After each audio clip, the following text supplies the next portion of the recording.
Hello, my name is David Adès. I'm a poet based in Sydney and the host of this monthly poetry podcast reading series, which everyone would know now is called Poets Corner, in association with WestWords in Parramatta in Sydney's West. WestWords is Western Sydney's literature development organisation. Poets Corner is part of WestWords' public programming that celebrates the richness, diversity and insight that literature offers. Especially in these times, these very fraught times, we thank the ongoing support of Create New South Wales, the Cultural Fund of Copyright Australia, City of Parramatta Council, Blacktown City Council and Campbelltown City Council, as well as the many project partners that have enabled us to continue to provide opportunities to writers and audiences. We hope that this new world will see a sharing and a closeness of spirit. Each month, I invite a poet to read poems and talk about them around a theme of the poet's choice. Our guest poet today is Justin Lowe, who will be reading poems and talking with me on the theme of nostalgia. But first, an acknowledgement of country. I'm recording this from Beecroft in Sydney. Justin is recording from the Blue Mountains west of Sydney. I would like to pay my respects to and acknowledge the elders, past, present, and emerging, of the Wallamita people, the traditional custodians of the land in Beecroft, and of the Gundungurra people, the traditional owners of the land from which Justin is recording, and to acknowledge also that they are the sovereign owners of their land, which has never been ceded or given up. Justin Lowe has been writing and publishing poetry for more than 30 years. San Louis, which he will be reading from today, his 9th collection, and first with Puncher Wattmann, is in part inspired by his formative years spent on the Spanish island of Menorca with his artist mother and younger sister. Justin currently lives in a house called Doug in the Blue Mountains west of Sydney, where for 18 years he edited the international poetry blog Blue Pepper. He has also had poems put to music by such musical acts as the Whitlams and the Impossibles. He pays his bills as a part-time pathology courier around the wilds of Sydney. Hi, Justin, and welcome to Poets Corner. Hey, David. Your theme is nostalgia, and I was wondering, Justin, just to kick off the conversation, whether in a sense, most poetry, where it tries to capture a moment and raise it to the light for clarity or understanding, is inherently nostalgic. Do you think? Yes, well, I was thinking about that, and I think you're perfectly right. I think most acts of creation in some sort of way are acts of nostalgia. I'm a creature of nostalgia. This book, especially, of course, going by the title, is a nostalgic book. Yes, so I thought when you asked me for a theme, it just instantly came to mind. So, yeah. But I think you're right. I think most poetry is an act of nostalgia. I looked up the definition of nostalgia. I know what nostalgia means, but it always helps to look up the definitions. It's defined as, quote, a sentimental longing or wistful affection for a period in the past. Yeah, wistful, yes. Yes. Bittersweet. Well, that's the word I was going to say. As such, it is ordinarily personal, specific to particular memories, albeit that some of them can be shared. Poetry, however personal it might be, attempts to connect with readers through some kind of universality. So in writing nostalgia, are you primarily concerned with your own feelings or with trying to find resonance by tapping into your readers' experiences of nostalgia? Yeah, well, I think if you're not doing that, if you're not trying to tap into a sort of a more universal experience, then you're not much of a writer, are you, really? I mean, what's the point? You know, you just keep a diary or something. Put in your top drawer. So hopefully this book, even though obviously with the poem, the Life Suite, which is based on my experience as a child in San Luis, now in Menorca, it's very specific to our experiences, and particularly mine. My sister, who is only 20 months younger than me, she has very, very different memories to what I have. I mean, she remembers a lot of the salient points that I bring up in the poem, but she's far more outgoing person than I am. I'm very much the quiet one of the family. So yes, we all have our own and filters over the years. Of course, I'm a almost 61-year-old man now, and I lived in Menorca when I was a very young child. So the filters of the years, you percolate these memories, but in writing them down, I hope any poet that does this would be reaching out to a shared experience with fellow human beings, because we all have memories whether good or bad, of our very formative years, don't we? I hope yours were good, were they, David? Mine were pretty good. Yeah, I've got no complaints. No, oh, good. Oh. See, over the years, because I'm adopted, over the years, and our generation, there was a lot of kids who were adopted. It was a different, if a mother bore a child without any family support like mine did, you were pretty much taken off your mother without question. And it was a pretty cruel policy. But in my case and my sister's case, we were very, very lucky. Our adoptive parents were just beautiful, wonderful, very stormy people, but just took us on this huge adventure. It was just wonderful. And I've met over the years many, many people who are adopted, and they've had very, very different experiences. They're really unhappy. Their parents are very cold, always blaming them for being children, and, just awful. So we all have our own memories of our own experiences and our own take on them, I suppose. So, yeah. Mm. And I was going to start this reading today with the opening poem of the book, which is Evening with My Father, because it was he passed away 12 years ago now. It would have been his 99th birthday on the 22nd of June. Mm. And so I thought I might start with a reading of that. And if you haven't got another question for me. Oh, I've got more questions. I'm not done with my questions. Oh, okay. Do you want to hit me with another one right now? Yeah. So my impression from reading St. Louis is that whilst many poems do speak to specific times of your life which for you are nostalgic, you're trying to convey not simply that sense of nostalgia for particular memories, but almost an atmosphere of nostalgia, something that you live with and have lived with since you were very young, as a kind of constant that informs and is part of the architecture of your life, perhaps even part of your identity. Is that a fair comment, or is it too much of a stretch? Yeah, it's the way I approach poetry. I'm a very bookish poet. I glean a lot of my inspiration from reading constantly. I've always got my head buried in a book. And there's only really, what do you think, maybe half a dozen poems that relate to my childhood in this collection. A lot of them are far more sort of ethereal takes on moments in history that reflect on our own very, as you said, fraught times. And I'm always very well aware of the responsibility of a writer to try in some way, without overdoing it, to reflect the temper of their times. It's a bit overwhelming at the moment. I don't know if you've been trying to write to reflect on what's going on in the world at the moment, but it really is very overwhelming. You've got to write very quickly too, because things change every day. But yeah, I've always had that fairly ethereal approach to my writing, which I think you actually captured when you kindly wrote the blurb for one of the blurbs for this book. You captured that sense of how I approach my writing. Mm. The Evening with My Father is one of the less ethereal of the poems, I think, in the collection. It's pretty straightforward, descriptive. I used to go, after Mum died, Dad lived on his own up in Bayview, a lovely beachside suburb up in the northern beaches. And we'd sit out on his veranda. He loved it like his son. He loves his wine, loved his wine. And we'd sit out on the veranda, watch the cockatoos, watch the kids playing in the park. And I just thought I'd capture it in a poem, because he was a lovely man. He was one of my best friends. I was so distraught when he died of after a long struggle with dementia, had terrible dementia. He was 85, so should I start with this first poem? No, I'm not ready yet. I've got more questions. Okay.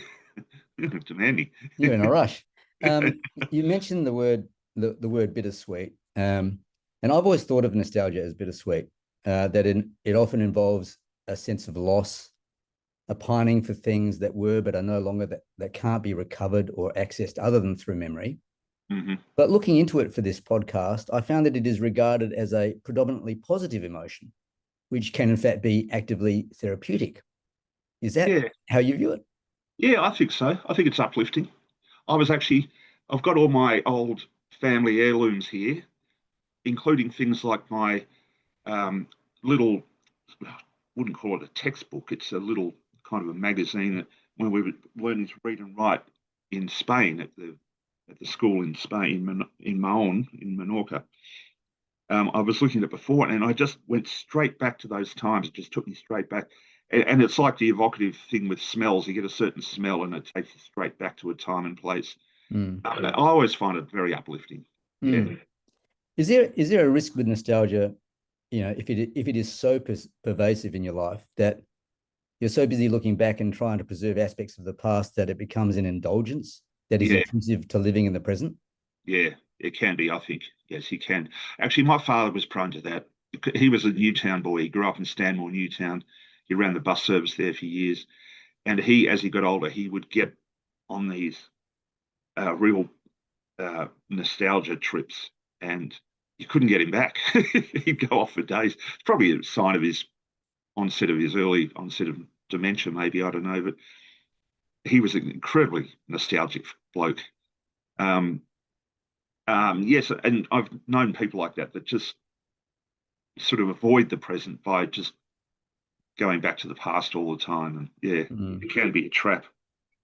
But, if you're aware of it, it is a lovely sensation to go back to times where you were happy and young and free, Yeah.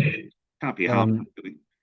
You mentioned that when I asked you for a theme, immediately came to mind.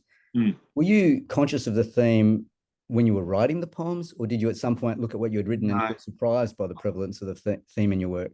Yeah, I think it only occurred to me when I finally got it together. Most of these poems would be now 4 years old, 5, maybe even 5. I mean, I was writing a lot of it through the COVID lockdowns. Even though being a pathology courier, I wasn't really in lockdown. I could still get out. I just have the company car, get my lanyard around me, and I could go anywhere, to the envy of many people. But I was still taking it, seriously and staying home as much as possible and doing a lot of writing. And that's when I did go. And I'm sure a lot of other people did the same thing, went back to happier times, less scary times in their isolation. And I just did it through writing, which a lot of us did. There's got to be a whole movement, a whole artistic movement of films, books, poetry from those lockdown years. Yeah, absolutely. There's probably a coffee table book, could come out of it. Yeah. But, all right, you've been raring to go, so let's read that first poem. Okay. This is Evening with My Father, who I just explained was one of my best mates. We used to have a good old time.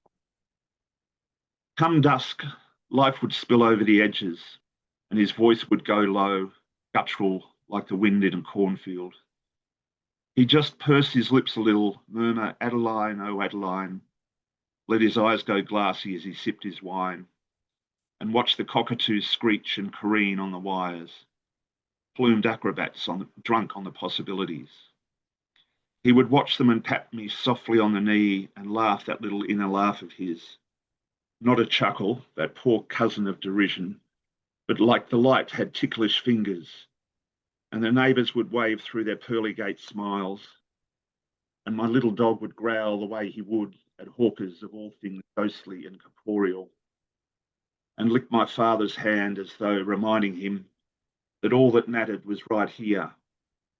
And then the clouds would blush like china dolls, and a slow hush would descend on the gully, and the children playing in the park would lift like the breeze, and each object suddenly radiant in that teeming hour when the lorikeets pip, death will come between the wires, and the kookaburras laugh at the dying of the light.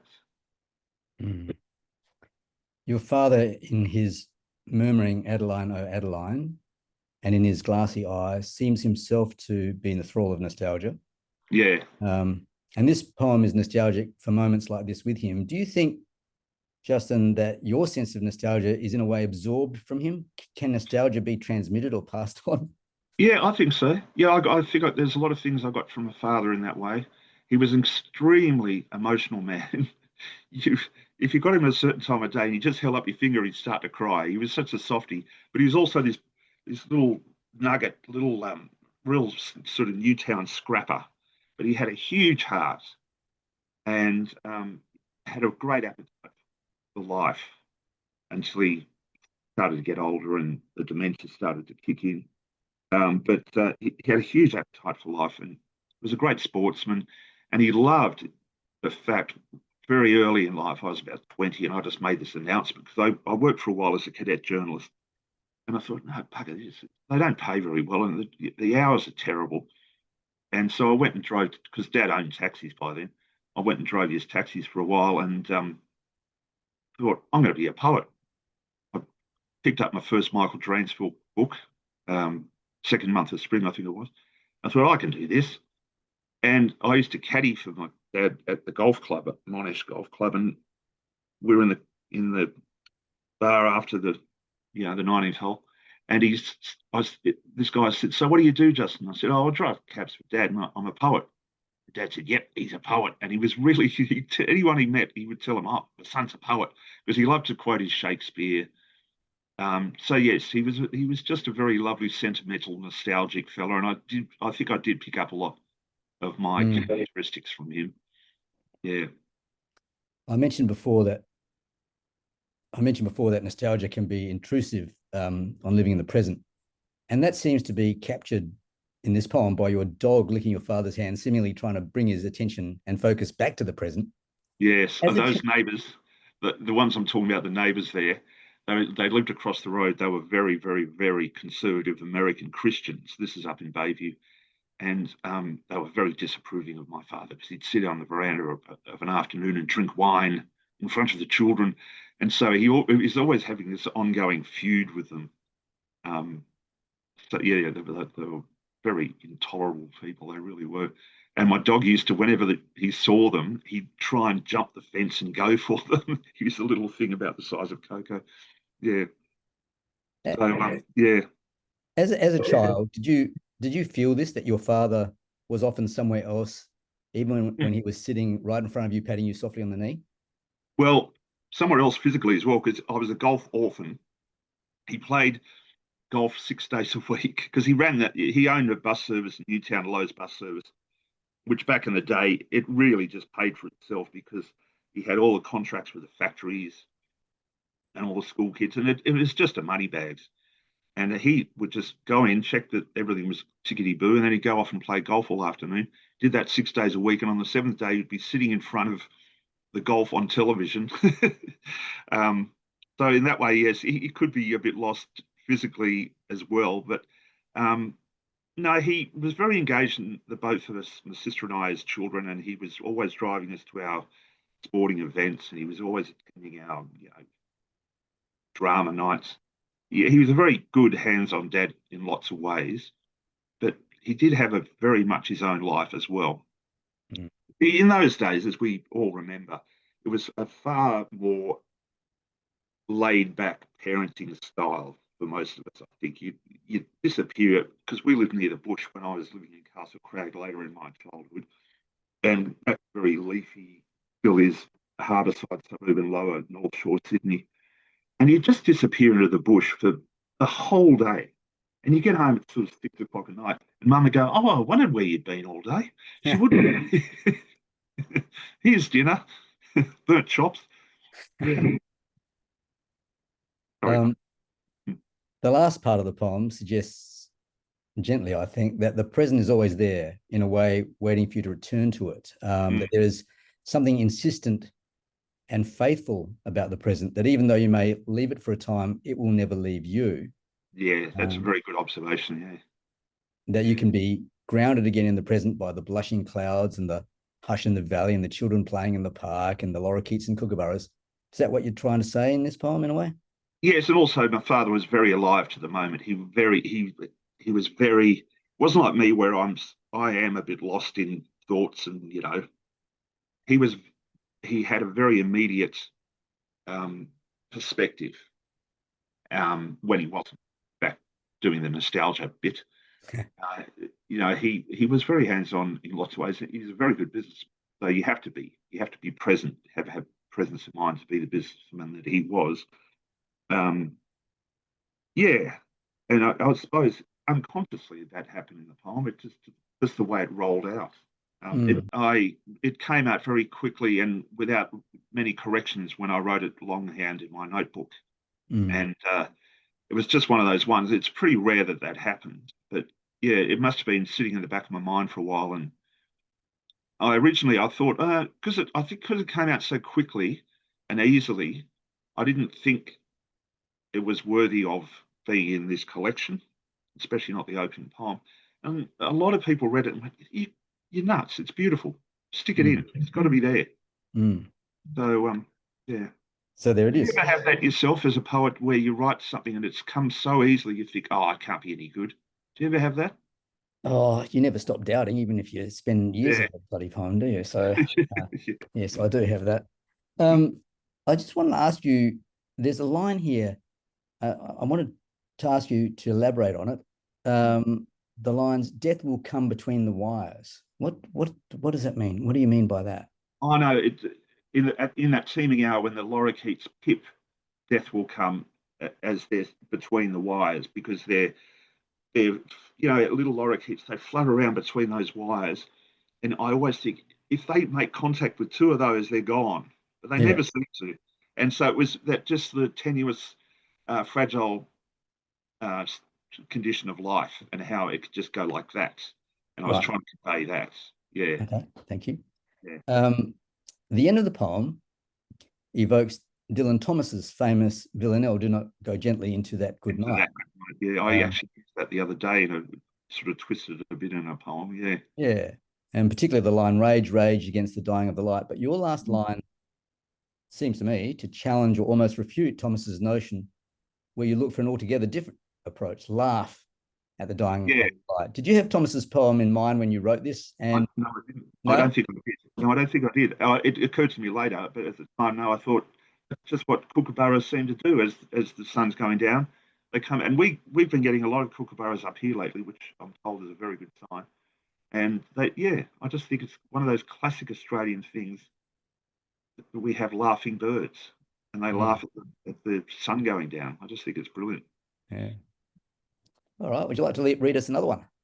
Yes. Now, what do you suggest? Do you think I should do the first part of Life Suite? I won't do the whole of Life Suite. Oh, I think you. Well, that's as much of it as you like, because it's wonderful. Oh, okay. Thank you very much. I've got to come here more often. Okay, Life Suite's in 3 sections. Well, three parts. There's actually sections in each part as well. It's quite a long poem. The first section is called The Guinea Pigs. And the guinea pigs, it's a terrible name, I know, but I didn't give them this name. As the poem reveals, the guinea pigs were fighter pilots, especially Hawker Hurricane fighter pilots, especially from the Battle of Britain.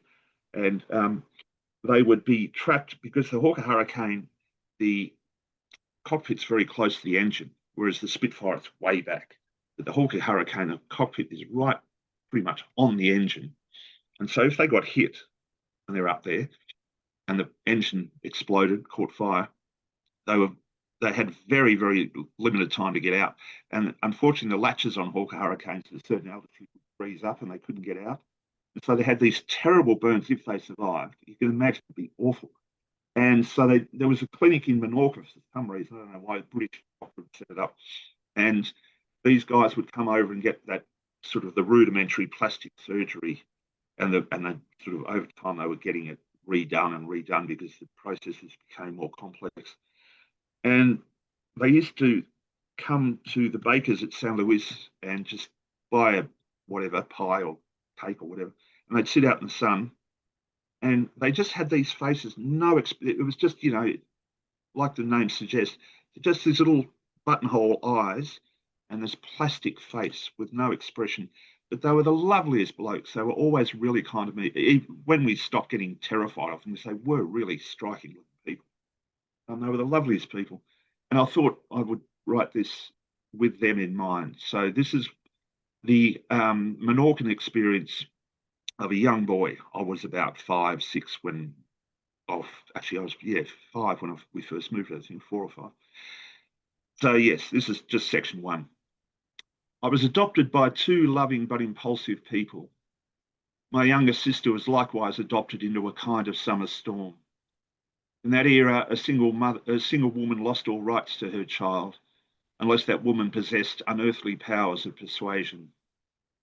We were both strangely blessed by a cold reckoning. 2.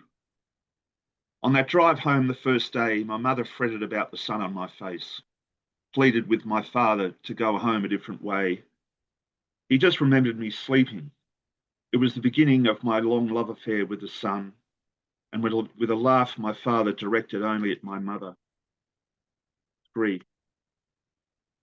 2 years later, my sister arrived.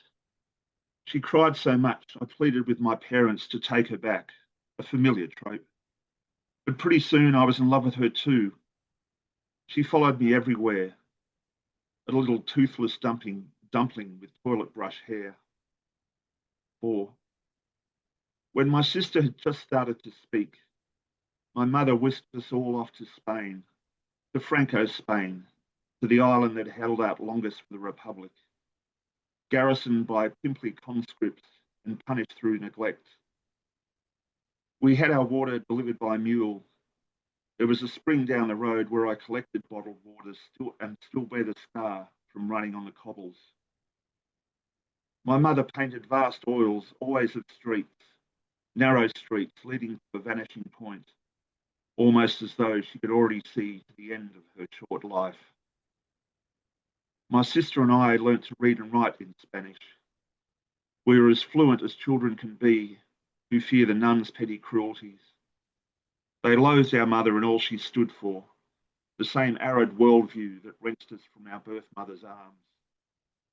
My father brought gifts and news of home, left sobbing like the wind in the well. 5.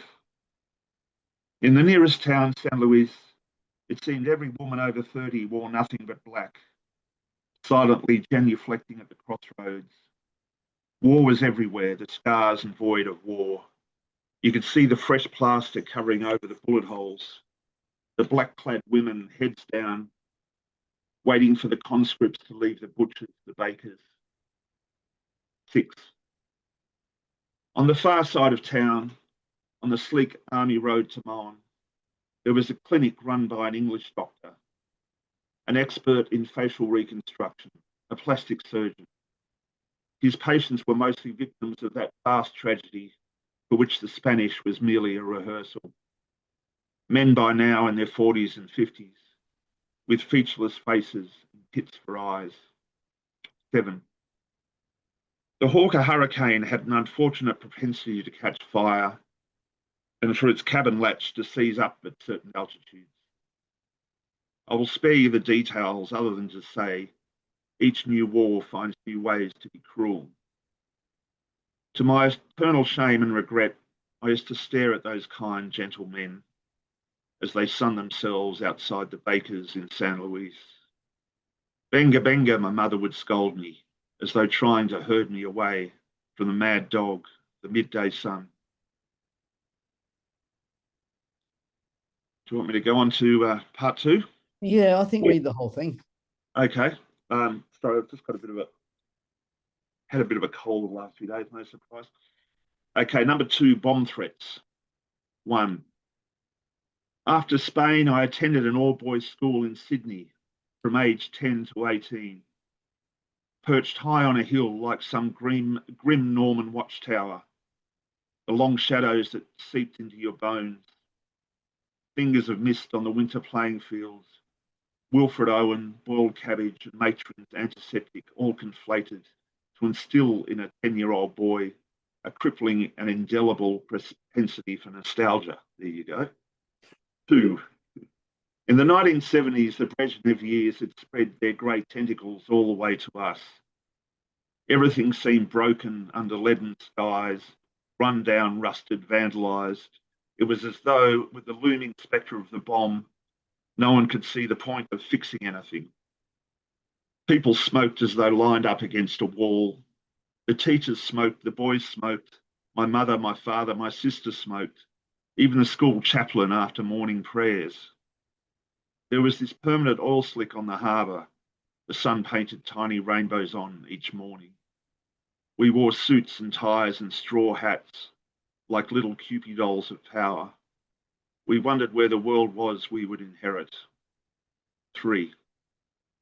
If the siren sounded, we were told we had 3 minutes to find shelter, our desk as good a place as any, there to await the blinding flash, the searing heat that would somehow miraculously save us from ourselves.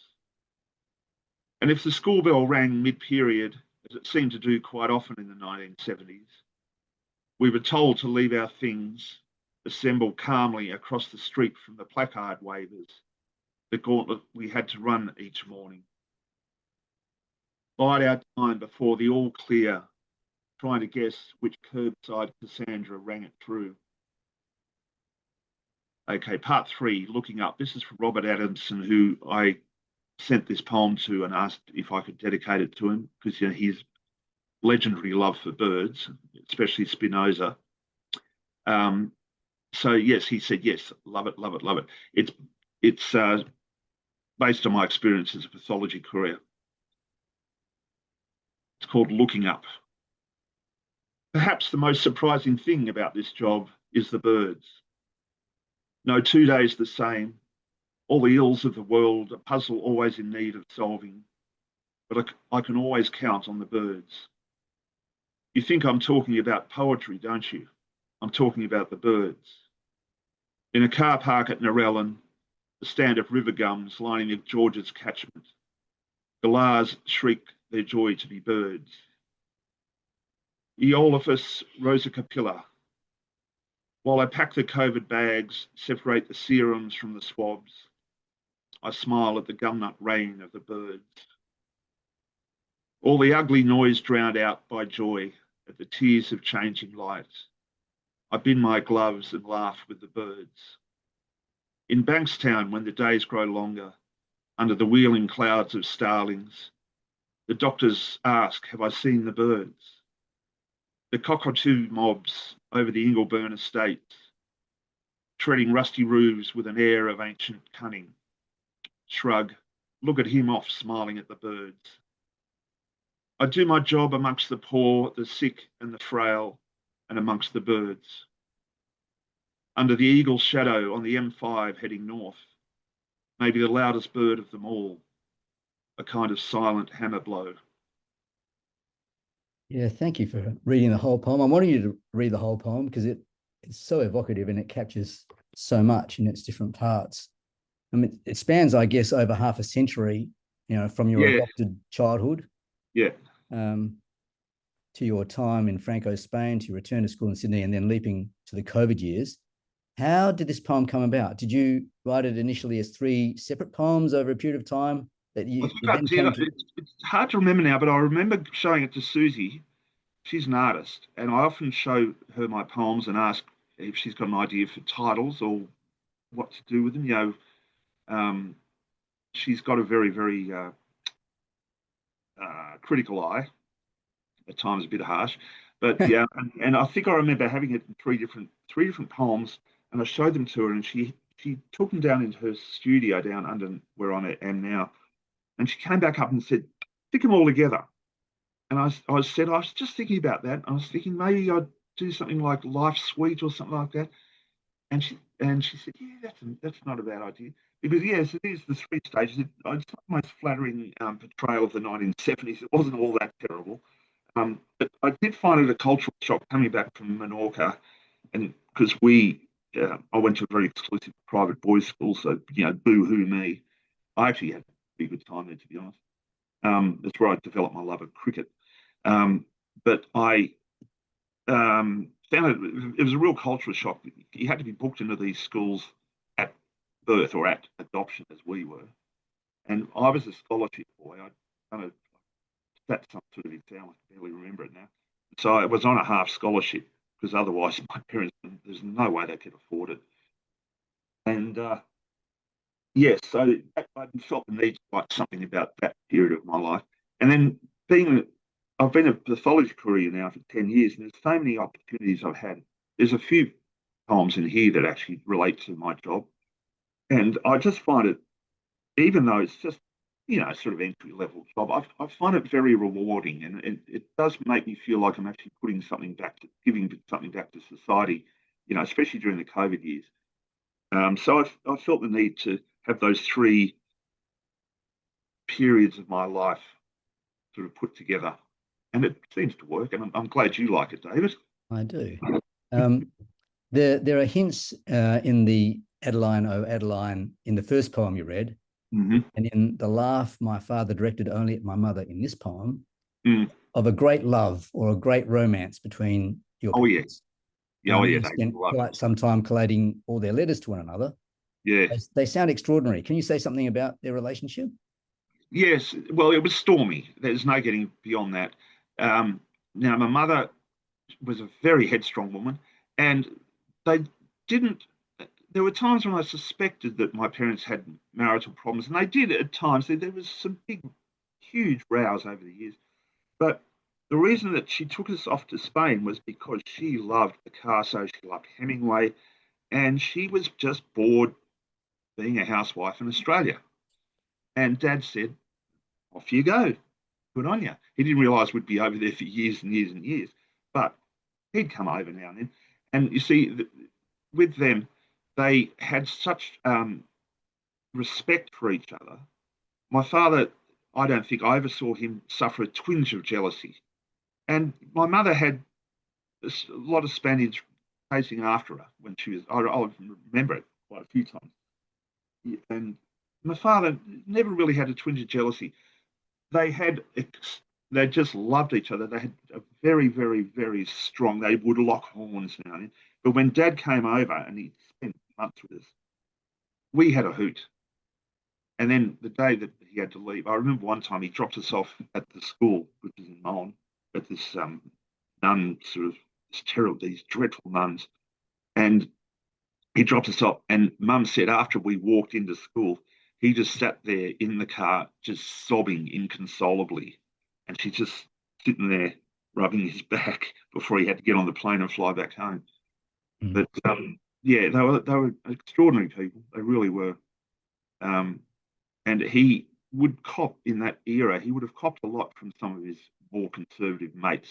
Oh, how can you let your mother, your mother, how can you let your wife go over there with the kids? Um, but he never questioned her judgment. Um, Yeah, it would have been very unusual at the time. and she paid away mostly with her art because she sold well. I mean, she had a guy in Mossman at the time, I can't remember his name now, but he was a gallery owner. And he just said, "Send me anything, just roll it up. I'll get it framed this end." And she would sell this stuff like hotcakes.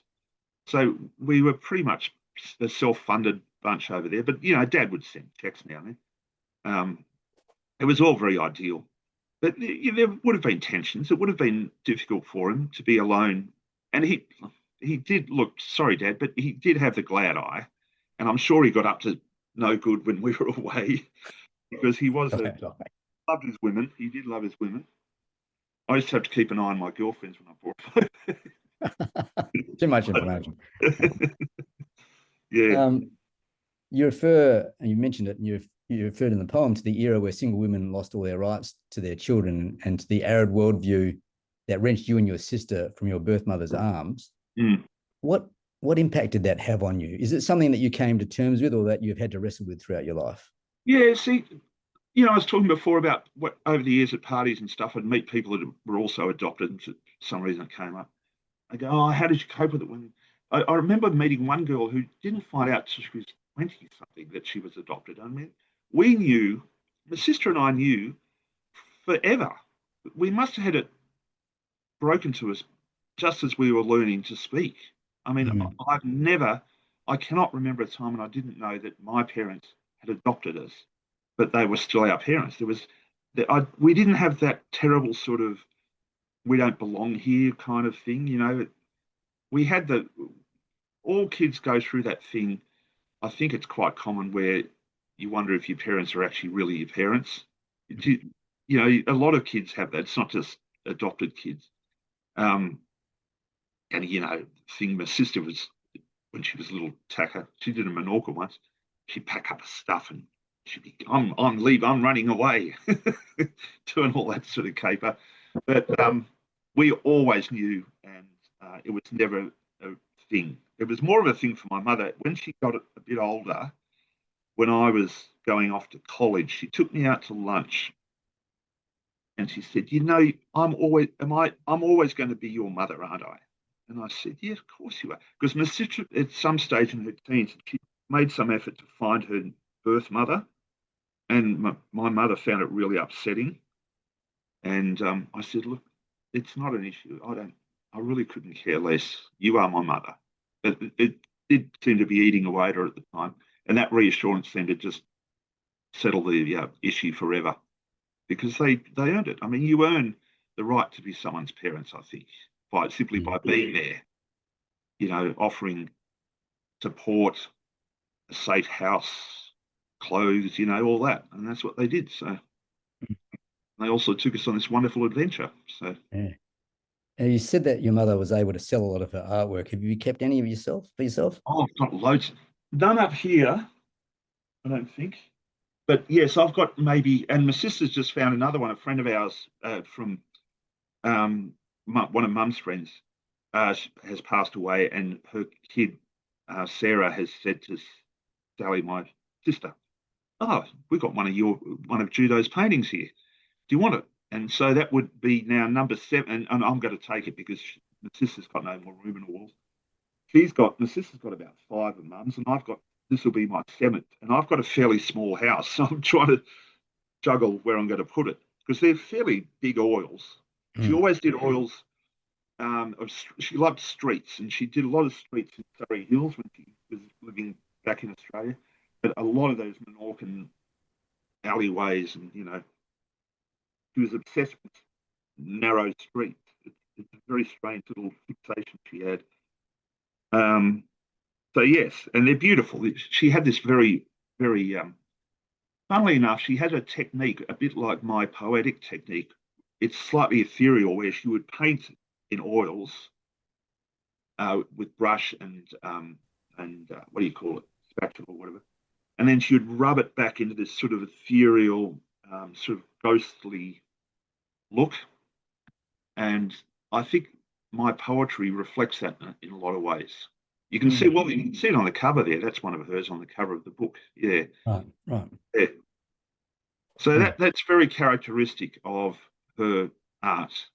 Yeah. I mean, most of her art, there's some sort of human figure in there. That's a very, very desolate looking scene, that one. But that's the back streets of San Luis, I'm pretty sure. You refer to being instilled as a 10-year-old boy with a crippling and indelible propensity for nostalgia. I'm interested in that because for me, nostalgia is something that comes later in life, but I can imagine sort of being wrenched out of Spain, out of your life in Menorca, and finding yourself back in Sydney as a 10-year-old would have been accompanied not just with a sense of dislocation, but a sense of great loss, because whatever life you had left behind was gone for good. Yeah, it was a renting experience, and yes, I did always. I think I was born middle-aged, let's face it, but I did have this from very early in life, around that time, yes, always very nostalgic. If we were running around the back street of Castle Crag with my mates, and you'd hear the wind whistling in the pine trees, it would take me straight back to Menorca, because certain times here in Menorca, you get these terrible winds that just don't stop. People actually kill themselves because they can't stand the noise anymore, apparently. But yeah, the wind in the pine trees used to take me straight back to Menorca. And I realised very early in life that I was a nostalgic son of a bitch. So that, yes, it's the perfect theme for today's interview, I think. Well, I was intrigued with the words crippling and indelible in that line. Can you elaborate on?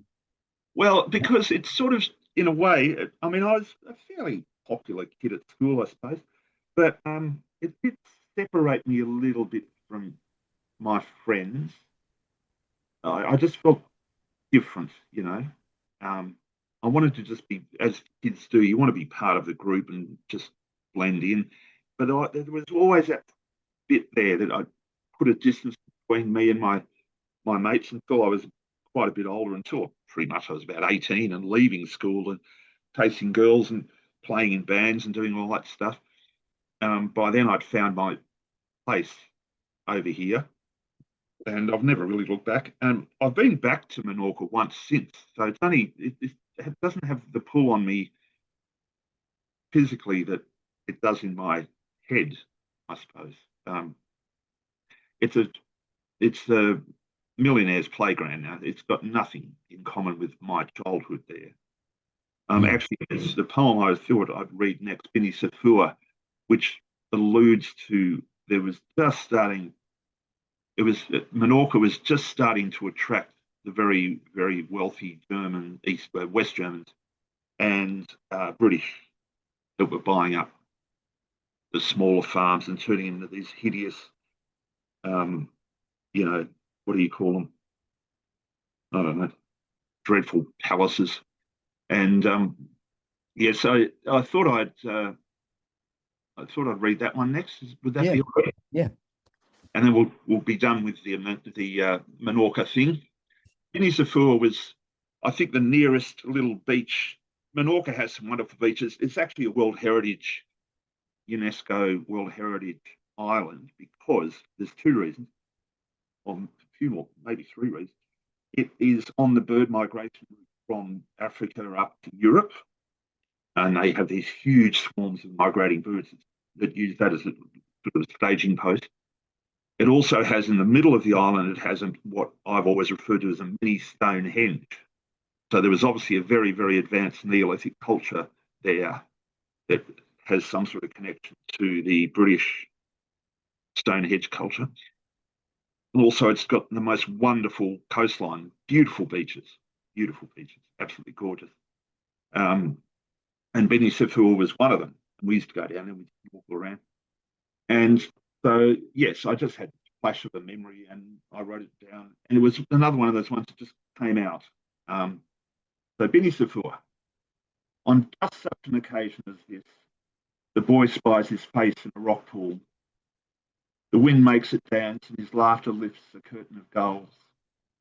Meanwhile, a ship weighs anchor in the narrow cove, disgorges its green cargo from Alicante. Red lobsters snapping at each other in the simmering pot of their affluence. Shipping tycoons and war profiteers return to the scene of their first triumph. The cliffs behind are a wedding cake pumice up which they climb along a narrow path, trailed by a fat Eurydice, bone white under a jet black parasol. The boy chews the end of his snorkel and watches them climb to where his mother waves his slender arms like the windmills on the flat road to San Luis. And the wind whistling in the cypress pines and the windmill groan of those fat Germans climbing becomes one of his most cherished, most desolate sounds. So, yeah. I didn't know what Beni Sefur was, so I looked it up on TripAdvisor, and it made me want to go there. Yeah, it's beautiful. How long ago did you go back? Oh, I was back there in 1990, and I got stuck there because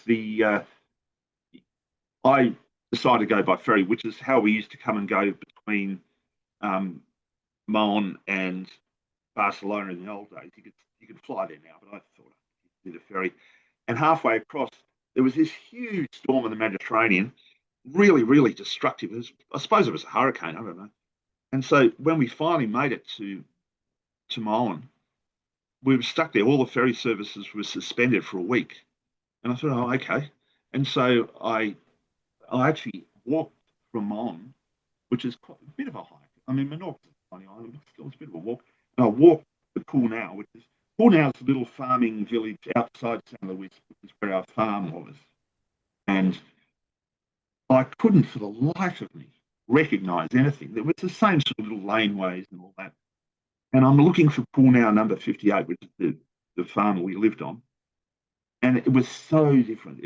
Every single farmhouse had been either knocked down or completely renovated. And each one had a swimming pool. When I lived there, there was pigs and figs. That were the two exports of Menorca. There were no pigs and no figs left. There's all palm trees and very rich-looking Germans or English, sunbathing at their pool. And I thought, oh, I've got to get out of here. This is too depressing. So reality had met up with my nostalgia, and nostalgia lost out. Reality was glaring right in front of me. It was a bit dispiriting, and I got back to my girlfriend at the time. I said, Jesus, what happened to you over there? And I just told her, and she went, yeah, well, that's what happens. Have a wine, get over it. Nothing stays the same. No, nothing stays the same. Yeah. but yes, because, like I said in the poem, because Franco had such a grudge against Menorca, it was along with Valencia, the town on the mainland, they were the two places that held out longest for the Republic against the fascists. And so he just refused to invest in anything. All the roads, except for the army road into Mon, all the roads were unpaved. Everything was just run down. But it had its own, as a child especially, it had its own rustic charm. Because, like, see the scar, I mentioned that I got this scar going down the road to collect the bottled water from the farmer down the road, and I tripped on the cobbles, and a piece of the bottle went straight through my wrist, and I was rescued by the postman because I was Jackson Pollocking all over there was blood pouring out of me. But it had that sort of charm. But yeah, things changed, and it was bound to, at some stage, it was bound to attract a certain type of person who, good on them, they've made the most of their retirement. It just was completely unrecognisable there. So yeah, we'll move on from Menorca. Hang on. No, I've got more questions. Oh, do you? Okay. Good. But before I ask any questions, I am having problems with your sound fluctuating. Oh, okay. I don't know whether that's a microphone issue on your end, but you're coming in and out of sound a bit. Is it me moving around? Maybe I should get closer to the. Is that better? Maybe if you're facing the microphone, I'm not sure, but we'll see how we go. Otherwise, there'll be some editing work to do to get it. Oh, sorry, mate. I'm not even sure where the microphone is on this. It's probably this thing here. If you face towards the computer, perhaps rather than facing away, it would be good. Yeah. Okay. I just wanted to ask you, what are you referring to in your first line on just such an occasion as this? Yeah, I don't know where that came from. I think it was maybe a line I read in another poem. I don't know where that came from, but I was in so much in the moment. I think I'm trying to infer that I just picked it up and went with it. Yeah, yeah. So, if you could say something now to the boy in this poem, what would it be? I suppose cherish each moment that you in this particular very, very fortunate place, even though it was difficult at times being the people we were, S-strung hares, we were called all the time we lived there, S-strung hares, strangers. There were people that really embraced us, like the guy that rescued me, the postman, Miguel, believe it or not, his name was Miguel. He loved my mother and he was very supportive. And he used to babysit us. He was an old toothless guy. He actually lived through the Civil War. He was a lovely fellow. And there were a few of them, but there are a lot of people who are so judgmental. But it was really a magical time. And I would say to the young boy, look past the difficult, nasty nuns, for instance, and just cherish each moment because, things always move and it's not going to last forever. And I think my sister and I, and my mother especially, we did know that we were living a blessed life over there. It really was a beautiful time to be alive. And yeah. I think that comes through in the poem. To me, it really captures the bittersweetness of nostalgia. The residual boy and the recollection of the boy's laughter at the wind making his face dance in a rock pool, and the inherent sense of freedom and kind of gay abandon in the recollection of his mother's slender arms waving like windmills, juxtaposed with the windmill groan of those fat Germans climbing, becoming one of his most cherished, most desolate sounds. Another thing the poem captures for me is how some moments are not diminished or erased by time. They stay as vivid and immediate as when they happened. And this poem is, if you like, a tribute to one such moment. Is that partly what you were trying to do? Yeah, I think so. Yeah, I reckon that's very, very well observed. Yes. Just trying to distill that particular sensation. Like I think we've alluded to before, not everyone has the fondest memories of their childhood and their formative years. And so I'm very blessed in that way to have that shining, example where I can dip into it and produce poems that well, speak to, someone like you, which is a wonderful thing. All right. Do you want to read another one? Yeah, well, speaking of, from a different angle, speaking of capturing moments, and it's one you suggested in an email you sent me, an open book towards the end of the collection. Should I do that one? Yeah. An open book. It's more my later, because I lived in it as a 24-year-old. I moved to London in what originally was kind of tragic circumstances because I was engaged to a girl over here. She was a journalist and she worked for the Australian Financial Review, and she got a transfer to London, pretty much effective really immediately. And so she shipped off to London, and I said, yeah, okay, look, I'm going to have to hang out with Dad because, I'm helping him with the taxis. I'm going to help out there and save up some money, and then I'll see you over there. And then so maybe 3 months later, I'd booked my ticket and I was due to fly out. And 3 nights before I was due to fly out, Bridget rang me from London to say she was married to someone else. And I went, oh, okay. And my old man and Mum, they sat out on the deck with me and they were just rubbing my back, and I'm just inconsolable. And they said, what are you going to do? And I said, well, I'm still going. Bugger it, I'm going to win her back. And it didn't work that way, but I stayed in London for 3 years. I got a job at the embassy. It was a fantastic job. And then I went traveling around Europe, and I went to Turkey, went all over, and that's when I went back to Spain, went around France, I fell in love with Paris. I put off going to Paris. I thought, no, it's a cliche. The minute I walked out of the train station, I thought, this place is for me. I loved it. And so this poem's sort of based on my travels at that time in my 20s, called An Open Book. And it's also about my love of reading, of course. The quote at the start is from C.S. Lewis. We read to know we are not alone, C.S. Lewis. Oh, where haven't I done it? In the backseat of a Sydney cab to the rhythmic tips of the old two-way, under De Niro's searching eye in the rear view. In bus station lavatories, in train station diners, under the foghorn of many languages, the jaundiced light of the Bain Marie, and my train always lost in the mist. In sawdust bars and Irish lockdowns, in the basement of damp Georgian tenements, in hotel rooms with the dripping faucet that after a fevered night can seem like a tiny hellmouth, with a girl I barely know who sleeps sideways on a canopied bed, who pretends to be my wife for the Belgian concierge. In a one-man tent pitched precariously on a cliff edge above a booming sea, or in a dark German wood by kerosene lamp, while some old god tramps its cloven hooves through the thickets.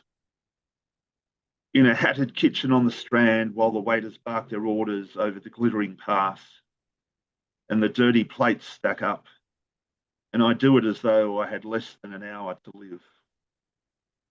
In a cramped office by torchlight, waiting for the power to come back on, waiting for the tired computers to keep alive and the phones to start nagging again with their stories whose moral has always eluded me. Yeah, no, I did want you to read this one because it's a reader's delight for any of us who read. I burst into hysterical laughter once reading John Kennedy Toole's A Confederacy of Dunces in the I love that book. In the London Underground, surrounded by disapproving Brits with their stiff upper lips. So I totally get this. Yeah, I've been caught doing that myself, actually. And I can imagine, yeah, that book is hilarious. It's also an incredibly sad book as well, isn't it? It's just, I love that book. Well, the story believe it was, no one picked it up in his life. His mother hawked it around for 10 years. God bless your mum. Yeah. Yeah. Do you find that some books are connected in your memory with specific places and times in your life, and that revisiting those books take you back to those memories? Yes. I actually, during lockdown, I revisited a few, I had an absolute, when I was living in London, I had an absolute passion for Dostoevsky.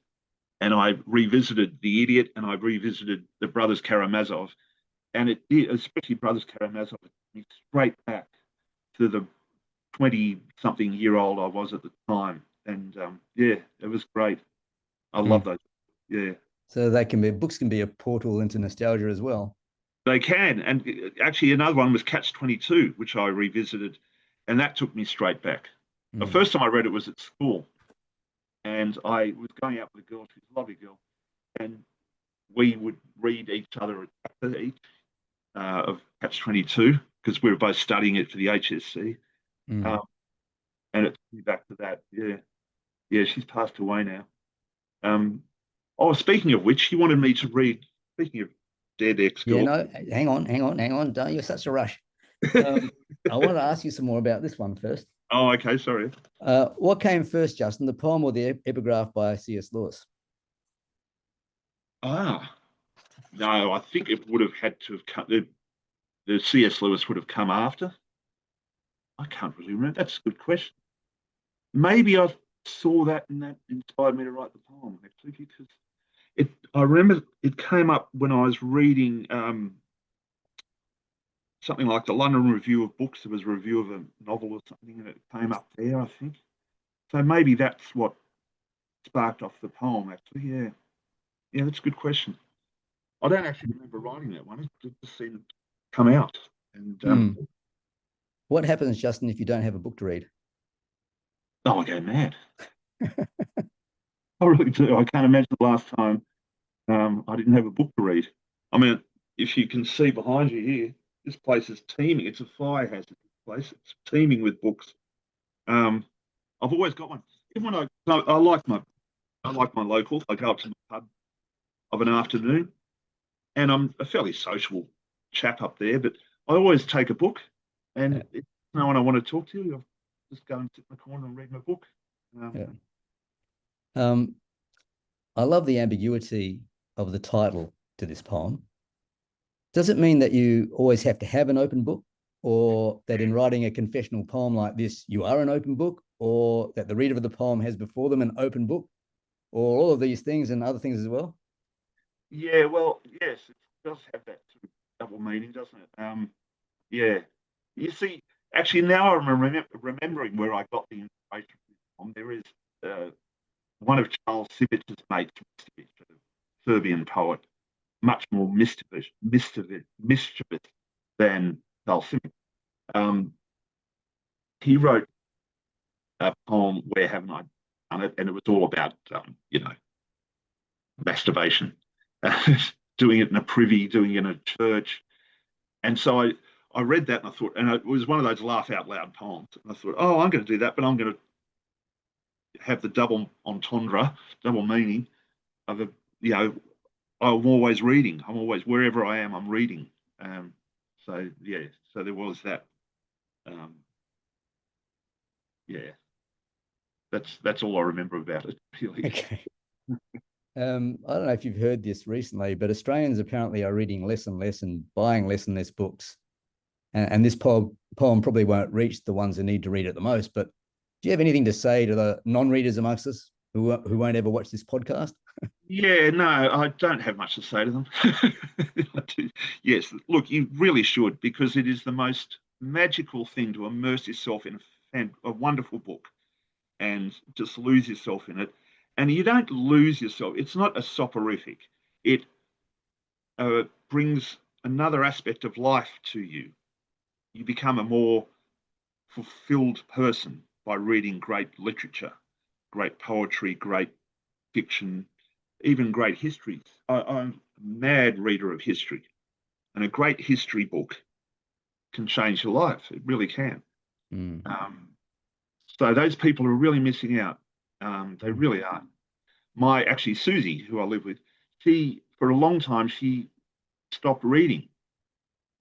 I don't know why, because she's always been a mad reader, and she just stopped, and she just got hooked on cooking shows. And then one day, it was during lockdown, I think, one day she just picked up, I can't remember I think it was a Dostoevsky, and she just lost herself in it. She went, oh, this is what I've been missing. And since then, she's got about 10 books going at once, and she's a much happier, more stable, creative person than she was during that period when she's just hooked on these bloody MasterChef things and whatever. So that's what I'd say to people. Yeah. Give it a go, you know. Yeah. It does go back to schooling, a lot of it. They get a dud teacher at school and they're put off for life. It's a real pity. If I remember correctly, there is a line in Zorba the Greek where Zorba encounters an old man planting a tree on a hillside in searing heat. And he asks him, what's he doing on such a hot day? And there's an exchange between them where one says he is living each day as if he will live forever. And the other says he is living each day as if it is his last. Your line, I do it as though I had less than an hour to live, brought that exchange back to me. Do you mean by it that there is an urgency, an imperative to reading that you just cannot ignore? Or are you saying that it is something so precious that you imagine it as central to your life right until the very, very, very end? Yeah, look, I think at the time, I remember.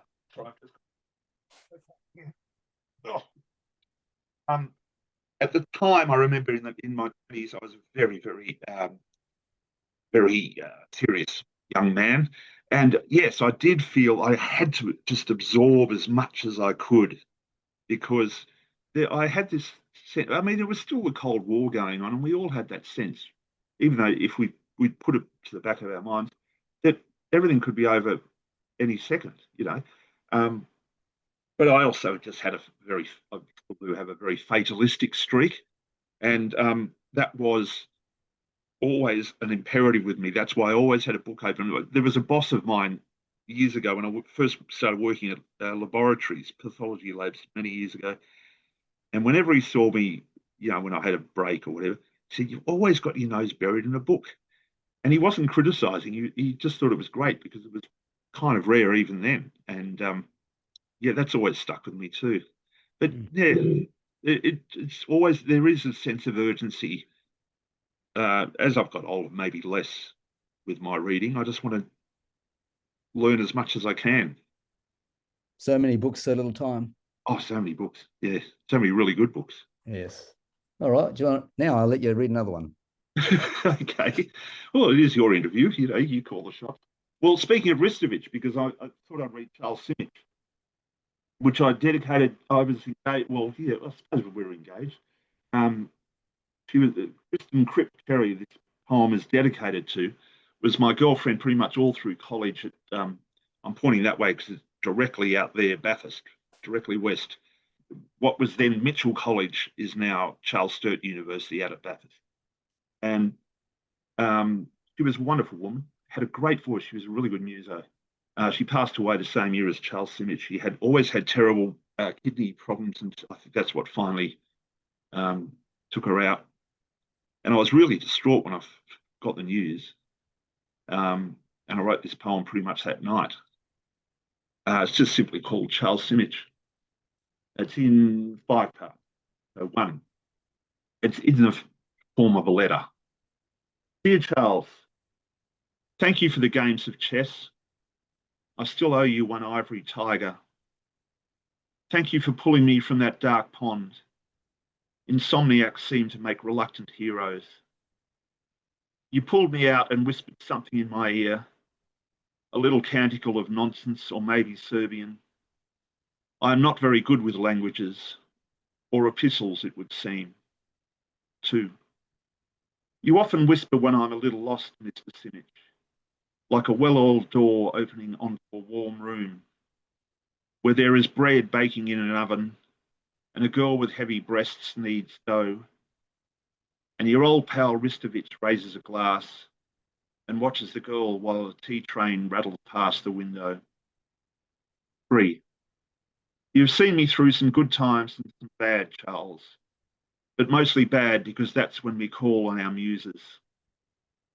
The dripping tap days in a room full of echoes, fevered while the cold gnaws at you like a monstrous rat. 4. But there have been the plush days too, the warm bread smell of her as I stirred the covers, and the light breaking through where her face melted onto the pillow as I read you to her And as she lay on her side, a single tear rolled down, a morning tear, like the last star falling. 5. Thank you, Mr. Simic, for reminding me of her, who no longer lives and breathes like your poems, and of the trees so still they seem afraid of themselves, and of the spirit that is nowhere and everywhere. That's to you, Crip. I mean, it's an elegy, isn't it? And it's you can't write an elegy without a sense of nostalgia, I think. No, that's true. And yeah, I hadn't seen it for many, many, many years, unfortunately. We had been in contact. She'd seen a few of my poems that she liked. I think maybe one of them was at Live Encounters or something. And she contacted me. So it was good that we had that contact and was, we had friendly little banter. But I noticed that she would be sending emails from a account that was in some hospital or something somewhere. And I thought, oh, I hope she's all right. And then the next thing I heard, she'd passed away. So yeah. Those last 2 lines in the poem, they are directly taken. I've put a caveat at the bottom there from one of Charles Simich's poems, Romantic Landscape. So I went through a whole lot of channels, his publisher in America, and reached out to him and said, is this all right if I use these lines? And they said, well, sorry, Mr. Simic is very sick, but yes, we don't mind. I sent them the whole poem and they said, yeah, that's fine. We don't mind. So, yeah.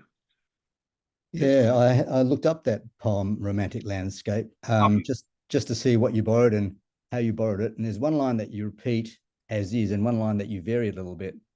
So the borrowing is quite subtle. I've forgotten I did that. Okay. Tell me how. Romantic Landscape, I actually stuck that up on Facebook once. I just took a photo of it from my collection of Charles Simic and stuck it up on Facebook and said, here is a beautiful poem. And Crip responded. She went, oh, that is gorgeous. Thank you, Justin. It's made my day. So, yeah. How does Charles Simic often whisper when you're a little lost? And how? Oh, just in my head. How has he seen you through some good times and some bad? Yeah, because he is what he. I've got a few poets, and he's one of them. We've had this conversation, you and I, over the years. I know he often can seem to write the same poem over and over, but there's something about his voice, and even though English is his second language, although he had written in English for a long time, because he moved to the States, what, late 40s or something, was it? Or a bit later than that. He'd been living in the States for a long time anyway. But there's something about his voice. If I'm finding it hard to start a poem, I would go back to him and I would just get something would move in me. There's something about his observations and his lovely, tender humanity and his wry sense of humour and a little bit of that absurdity, especially when I'm referring to the Ivory Tiger. I'm referring to his book, Hotel Insomnia, which was my first introduction to him, which came out in sort of, I don't know, the 70s, maybe. Hotel Insomnia, a lot of that, funnily enough, is nostalgic. It's a lot of it is written about his childhood in Serbia during the war. And there was a Russian soldier, I think from memory, in one of the poems, a wounded Russian soldier that his family had taken in, and they were nursing him in the front room. And I think he was from Siberia, and he carved a tiger and gave it to the young Charles. And that was one of his memories. Because the whole theme of Hotel Insomnia was him not obviously being able to sleep. And all these memories were flooding back, and he would write them down. They become poems. So once again, there's nostalgia right there. Can't get away from it. There is an intimacy in addressing this poem to Charles Simic and a quaint formality in addressing him throughout as Mr. Simic. What inspired you to write the poem in that way? Well, actually, every first section, Dear Charles, the second section is Mr. Simic, reverts back to Charles, then back to Mr. Simic. Yeah, so I do it that way. I don't know. I just thought it was something sort of wryly humorous about that formality, I suppose, that he would have appealed to him. I don't know. And also, I do have a great respect for him, and why not? Yeah, a wonderful poet. Mm. I don't think he wrote the same poem over and over. There's sort of lots of subtleties and nuances in those poems. Yeah, that's what I think. I did go through a period with it. Oh, he's right. But yeah, I wasn't paying attention enough. He's very, and he's just got a lovely wisdom, but there's great subtlety in his writing. Yeah, and he wrote a lot. I mean, Jesus, I've got his complete works somewhere up here, I think, and it's a lot of poetry. Mm. There's a tremendous poignancy, I thought, in addressing the poem to Charles Simic about someone who no longer lives and breathes, but to whom you had read his poetry. Mm. Simic's poetry acts in this way as a bridge and a connection to a time when Kristen was alive and in your life. Mm. So, as the poem says, Simic's poetry is a reminder of her. Yeah, And thanks to this because the poetry becomes a way of preserving her memory. yeah. Can you read Simic at all now without being reminded of Kristen?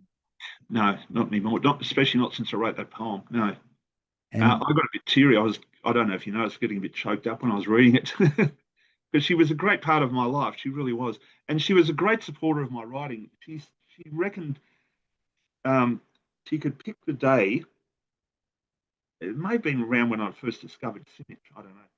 She could pick the day when I found my own voice, and I would have been about 20. Found my own voice, and I started to write like I really meant it. Because she would always be reading um, my rough drafts, and she'd just go, "Nah, that doesn't work." And then one day she said, "I remember the day I read this poem, and that's it. He's got his own voice now. That's it. Good, good, good." And she was the editor. There was I think it's still the paper out there. It's called the Interpolator. It's the college university paper out there, and she used to be the editor with Andrew Denton, by the way, who used to be. And she went right because I kept trying to encourage her to take my stuff to the editorial room, and she went, "No, not good enough, sorry." And then one day she went, "Yeah, I'm going to take this. I'm going to take this. This will work." And Andrew Denton said, "Yep, this is good. We'll publish this." And that was my first thing ever published, thanks to Crip. So she had the name Crip. Her youngest brother, who was quite a lot younger than her, he's a little cutest little kid. He just couldn't pronounce Kristen, so it was Krypton or something, and that's how she got that nickname. But yeah, yeah. Kristen Cherry. Yeah, God bless her. Yeah. And do you read Simic in order to be reminded of her? Um. Yeah. Maybe subconsciously. I know that the minute I start reading certain poems of his, she instantly comes back, Mm. especially the Hotel Insomniac poems. Mm. No, I read Carl Simic because I just love Carl Simic, and she's just a nice byproduct of Yeah, that. yeah. Yeah. All right, you got another one? Yes, I.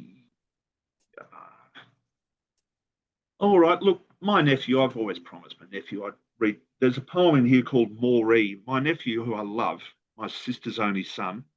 Um, he um, he grew up in the Northern Beaches. He was always hanging out with dud friend, since he was a young teenager, really dodgy associates, and he got in a bit of a drug thing. Anyway, so he finally went about 6 years ago. He finally came up to Mum and said, "Mum, I'm going to move out to the country," because he's very good with his hands. If your car breaks down the side of the road, he'll be able to. He's amazing. He's just got this gift. He's never been to TAFE or anything. He just has a natural talent for fixing machines. And someone out near Moree had offered him a job, helping him. They drive around to all the farms and maintain all the tractors and whatnot. And he's been out there ever since, and he loves it. It's been the making of him. He's since bought a house. Um, he's making a killing, and I've always promised him that I would read this poem. I don't think I've ever done it before, and I've done a few readings recently since this book came out, and I keep meaning to read this one. I never have. So if you don't mind, I'll indulge my nephew here. It's simply called Moree. I worry about my nephew. I worry about a lot of things, but now and then I worry about my nephew. He is a good man of 29 who long ago had my measure, so he's fine. But all the same, I worry. When I heard about Moree, I worried. Some job on a cotton farm, on the treeless expanse among the sickly rivers. I stood at my window for a long time, looking west as it happens, due west where the day dies. It is, after all, what the anxious do, like all the well-meaning and ineffectual of this world. We stare at glass, our breath clutching like a fist. I know my nephew loves me and that he has my measure, but he hides the best of himself from me. He hides his fears and worries from me, which is where all his courage lies. And so I can't quite get a fix, and I worry. I try to picture Moree, the taut sky, the vast plains and silted rivers, the cotton that sucks it all dry like a vast white sponge. And then I worry again that he won't take his warfarin, that the heat will pound on his heart until it breaks. I wanted to write a poem today about nature, because it is to nature we turn when we worry.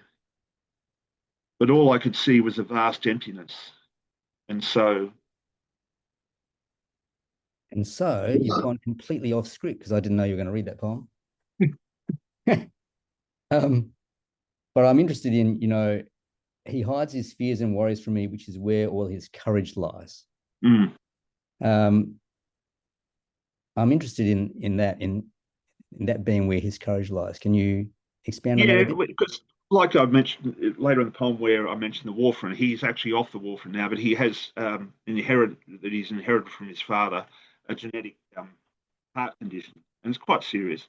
But over the years, there was talk, I think, when he was a bit younger, that maybe he would have to have a heart transplant. It was that bad, but it's since sort of got better, or he's at least on top of the condition. He's a very sensitive boy, very, very funny. He's one of the funniest blokes I've ever met. He's got this really, really dry sense of humour, very smart, but he's not bookish at all. He just isn't. He's just very practical, very hands-on. But he is a sensitive lad living amongst, men. He's in very much a man's world. And I find that very admirable that he can carry himself. And women love him. He's so charming. He's a good-looking lad. He's taller than me. He's about 6'6". And yes, he does at times really suffer the black dog a bit, and that's what I'm talking about there. He tends to be sort of monosyllabic when I ring him or text him or whatever and say, "How are you going?" "Oh, good. Good. Yep." And I know that's when he's actually going through a bit of stuff. And I ring my sister, and she said, "Yeah, he's been going through this." He had a terrible breakup with a girl he'd bought a farm with, and she turned out to be bipolar, and she was refusing to take her medicines. It was a whole thing. The cops were called, and so he was struggling through that as well.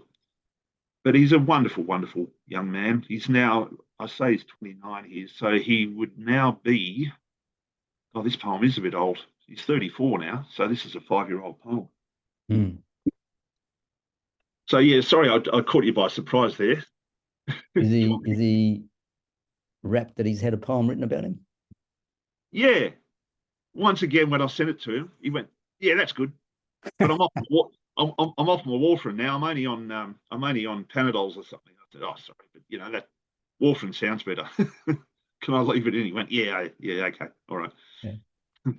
All right. What else are you going to read for us? Well, I don't want to sabotage your interview. What do you suggest? Well, we were going to read The Publican. Oh, The Publican, yes. Do you want me to do that? Yeah, let's do that one. Because right. He was waiting for you to read it too, wasn't he? John, yeah. Well, actually, I told him I was going to read today.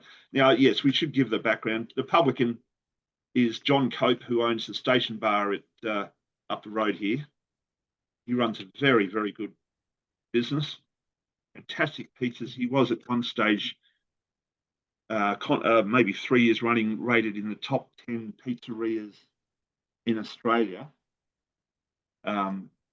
Always has very good staff. It's been my local for since I bought this house, which would be 16 years ago now. And he's a good mate. When I've been sick, because being a pathology career, I picked up COVID many times. And if he got wind that I was sick, he would leave food parcels on my front fence without any recompense or anything. He just, no, forget it, don't worry about it. He's a good mate. He does have the Basil Fawlties about him a bit. He doesn't suffer fools, and he cops a lot of that. Being a tourist town, let's face it, we do have a few challenging people that come through Katoomba now and then, and he doesn't suffer fools lightly. And it is quite hilarious to be sitting at the end of the bar and watching him give short shrift to some people that come in with all these demands. He says, if you don't like it, you just, F off. Out the door. Out the door. Because it is an absolute money train, that place. It really is. So this is called The Publican. He went through a hard time a while ago. His business partner, has a struggle with the drink, and he finally he lost his license to their other pub out at Bathurst, and John had to, be ferrying between the two businesses. He'd be driving backwards and forwards constantly, and he was really starting to look really tired. And I wrote a poem about him, simply called The Publican. My friend looks tired. I mean, really tired. I've never seen him drag his feet like this. When I say he's my friend, he's really the man who pours my wine, but he's also a friend. Wine does strange things to people. He and I, for instance, should never have been friends. But now I worry about him. His face is all puffed up like one big tear. Sometimes I see my face reflected in my glass, and I look old, so old, older than first principles, much older than the glass or the wine, but no older than my friend, the publican, who could have been my son in another life. We live too much of this world within us, I sigh, and he nods. It is summer, so he opens his doors to the world. He may be the bravest man I know. Well, sometimes the best friendships are the ones you never expected. Yeah. What do you mean when you say the publican and you should never have been friends? Well, we're very different people. He's very, very direct, straightforward, loves his footy. He's married with two two wonderful little kids. They're so cute. Wonderful wife. I love Philia, his wife. But he's just like my nephew, he's very hands-on, very practical, really good businessman. Whereas I tend to be off in the clouds a lot. And he loves, I think that's opposites attract, and I think that's what he likes about me. He's always got a bit of a wry smile on his face when I first turn up. He always give me this look. But on paper, we should never have been friends, but we are. We've just formed a friendship over the years. I'm sure he would take every opportunity to disagree if he was here right now. And when I showed him this poem and he saw that line, and I look old, so old, older than first principles, ever since then, he and his manager, young girl Georgie, when I come in now, they go, "Oh, there he is, the old prick." It's always old. He's old this, he's old that. Yeah, very funny, Joe. But yeah, he's a lovely guy. I've got a lot of time for him. Well, the poem is a tribute to friendship, but it also acknowledges that many things can bring us to a place of friendship where they serve to push through barriers. In this case, wine did the job. Mm-hmm. The poem is specific to your friendship with the publican, but isn't it also general to how friendships can come about? Yeah. I'm not the greatest, I don't have the greatest talent for friendship, I must say. I've got a few friends, and I've had them forever. Yeah, so when I do have a friendship and I've recognised with John, I try to hold on to it as best I can. I'm a very loyal and supportive person, but I'm just such a solitary person that I do friendships don't necessarily come naturally to me, but when I do make them, I try and hold on to them. So yeah. As a matter of interest, Justin, does wine make you nostalgic? Of course. Yeah, you're a maudlin drinker. Oh no! The more I drink, the more chatty I get. No, I go up. No, I'm not a maudlin drinker. I can't remember the last time I was a really maudlin drunk. Probably around the time when I got that phone call from Bridge all those years ago. You had good reason. When you say we live too much of this world within us, are you saying that we are too solitary, too closed, that we erect too many barriers to connecting with one another? Yeah, yes, pretty much. That's pretty much what I'm saying. Yeah, that was a difficult time. I think this was written not long after we just come out of the lockdowns. John, off being a publican, he found it pretty hard during lockdown. Now, this is a testament to the man. During lockdown, of course, he couldn't open, and he tried for a while to sell takeaway from his front window, his French doors, and it was not worth his while. And he thought that because being a tourist town, he had a lot of his staff were on, travel on visas, temporary visas, working visas, and whatever. And they couldn't, obviously, they didn't have recourse to the support through Centrelink and all that everyone else had. And John, being John, rather than just sort of say, well, off you go, he had to find ways to keep them gainfully employed. And one way he found he could was to sand back all, because it's all timber there, timber floors, timber walls, everything.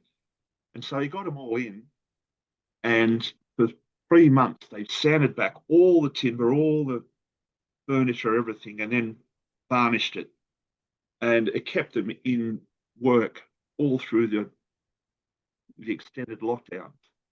And he didn't have to do that, but he did. He went out of his way to help them because he knew that when things came good again, and he always gets the best staff, that he would have them there when he reopened. And of course they were, and they're loyal because they appreciate what he did for them.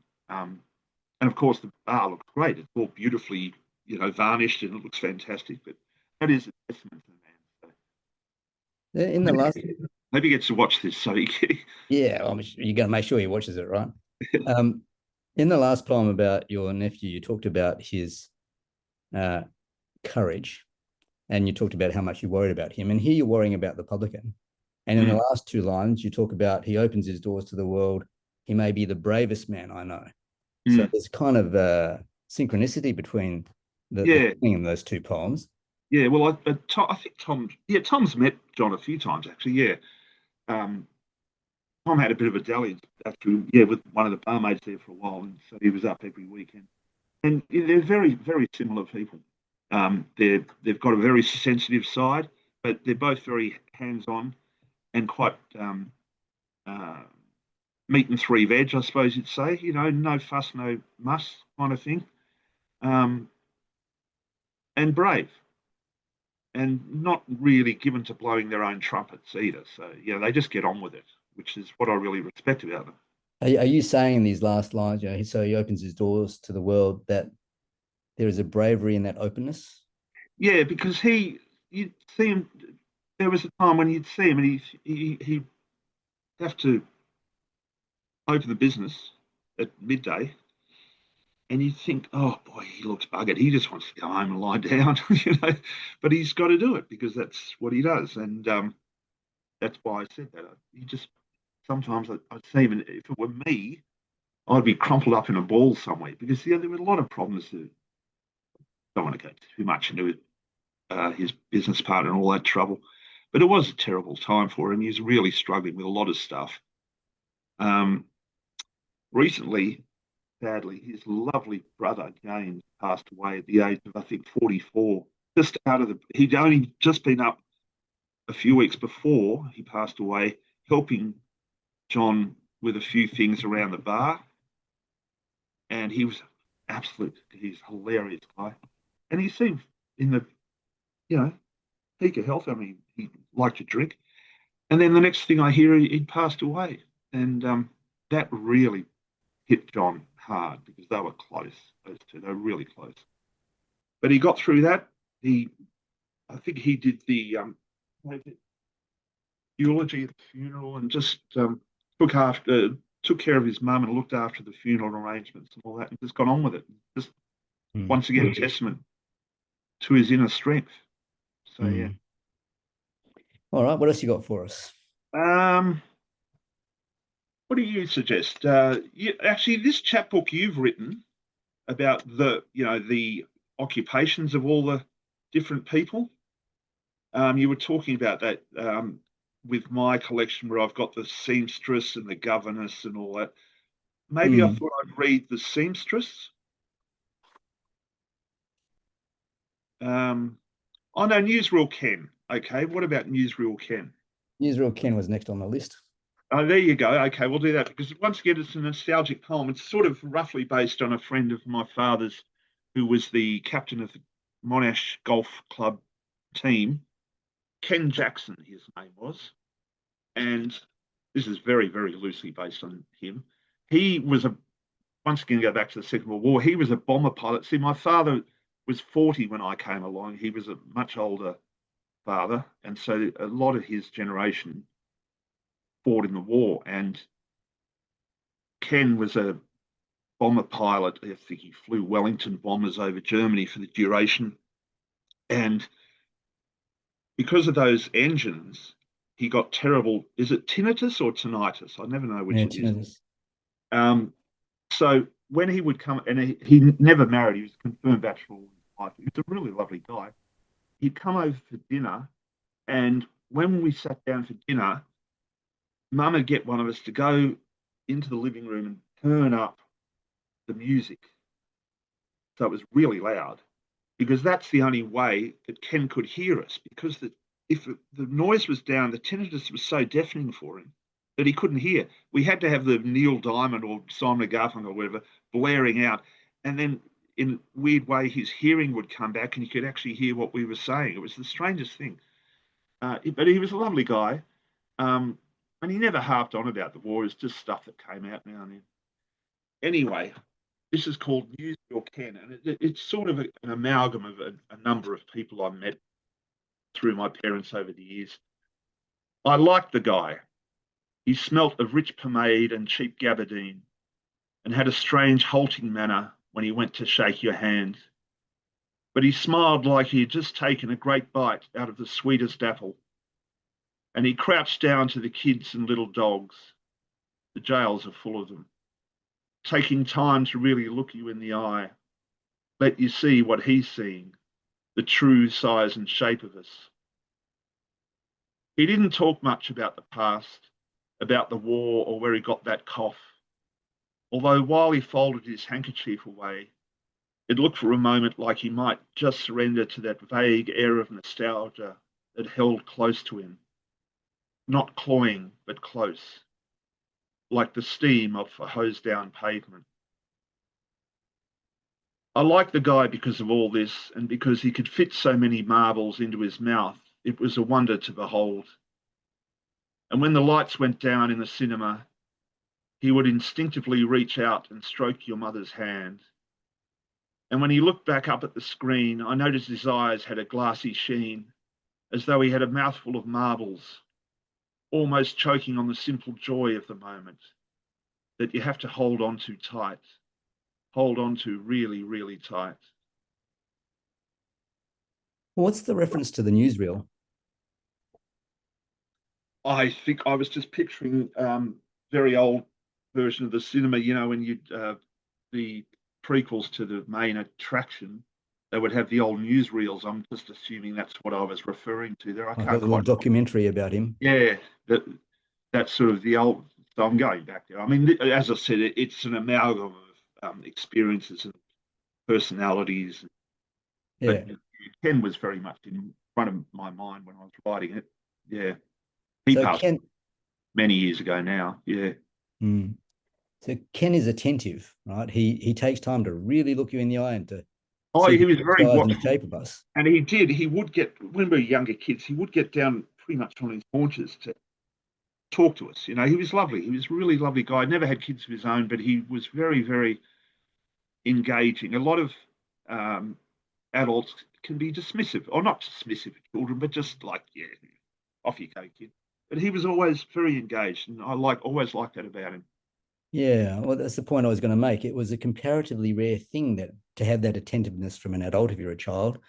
What But was the old thing? Children are seen to be seen, but what was it? Seen but not heard, or something. Yeah. yeah, um, but in a way, I was thinking that's what poetry does too. Poetry it, is attentive.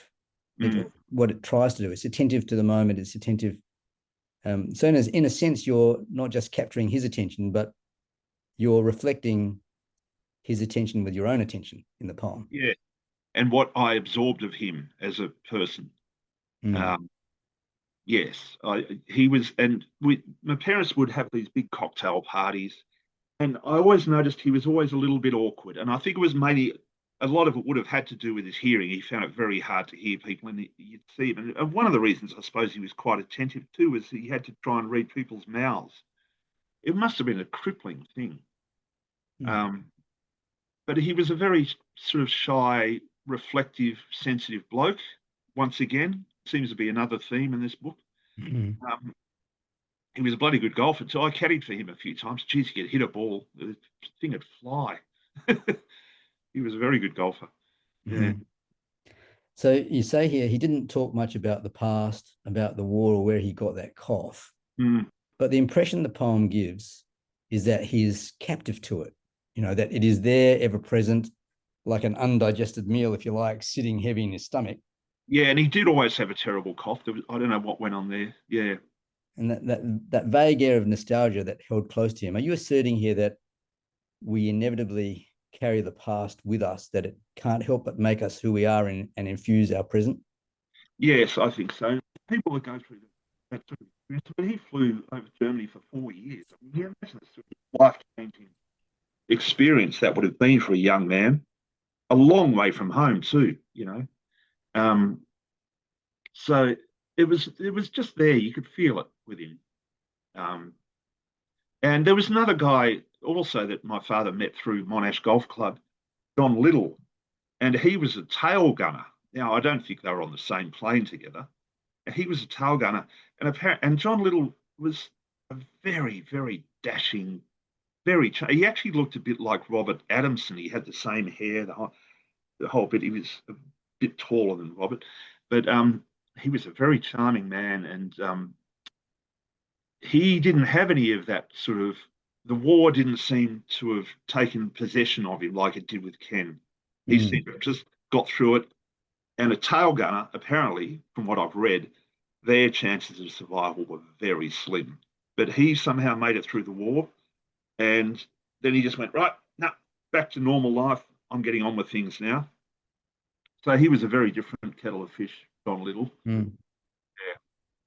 When you refer to that vague air of nostalgia that held close to him, and then at the end of the poem, to how he almost chokes on the simple joy of the moment that you have to hold on to tight, hold on to really, really tight. Mm. Are you suggesting here that he is nostalgic for the moment, even as he's in it? Yeah, well, I'm also saying that, we should not take any moment for granted because, what he went through, I think he cherished everything, not like the way the other guy, John Little, did, but in his own way, he did. He tried to live a good life. And yes, I think just holding on to those moments, being around, because like I said, he was a single man, never had family of his own. And he really did seem to cherish his time with us, whether it was when we went out for dinner or he came over for dinner at our joint. He was always, you could tell he was always very grateful and really cherished the moment. So that's what I'm alluding to there. Yeah. Mm. Mm. All right. Now I think we planned another two poems, Mm-hmm. 1920 and The Quiet Corner. Did you want to read one of those? Oh, yes. Okay. The Quiet Corner is another one that's inspired by, yes, 1920s there. Quiet Corners. Oh, yeah, Quiet Corner. I just had you towards the back of the book. Yeah, Quiet Corner is another one that's inspired by my job as a courier. Very seldom, but it does happen. I'm called to a private house to pick up a sample. Most of my job is obviously picking up from um, hospitals, medical centres, all that, nursing homes, a lot of nursing homes.